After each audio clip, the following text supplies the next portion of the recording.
भागवत जी ये बताना चाहती है कि भक्ति मनमाने ढंग से नहीं करनी चाहिए। मन में आए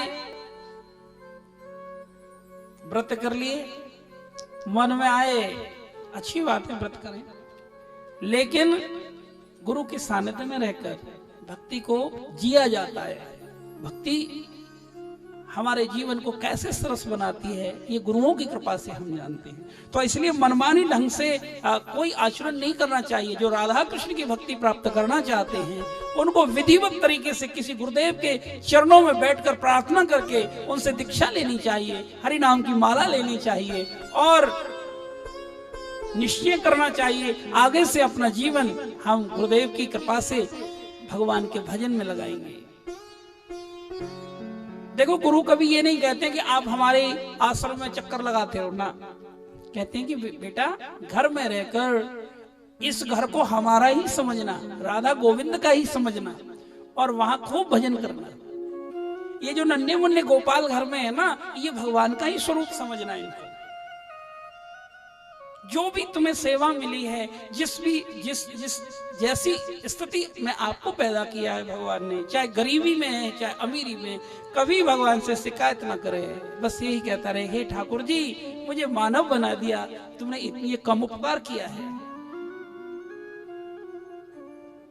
सच कहूं, जितना गरीबी में भजन होता है शायद अमीरी में नहीं होता है। ये बात ध्यान रखना। संसाधनों के बल पर कभी भजन नहीं होता है, सुविधाओं के बल पर भजन नहीं होता है। धन जब भी भजन होगा गुरुदेव की कृपा के बल पर होगा और महागरीबी में भजन होगा। और हमारे संत तो कहते हैं कि गरीबी मिली और भजन में जीव लग गया तो उसके कोई पाप कर्मों का फल नहीं है, ये तो उसके कोई पुण्य कर्म जागृत हुए। जिसको ठाकुर जी अपनाते हैं ना, उसके कुछ लक्षण संत बताते हैं। या तो उसको महागरीब बना देंगे, जैसे सुदामा जी को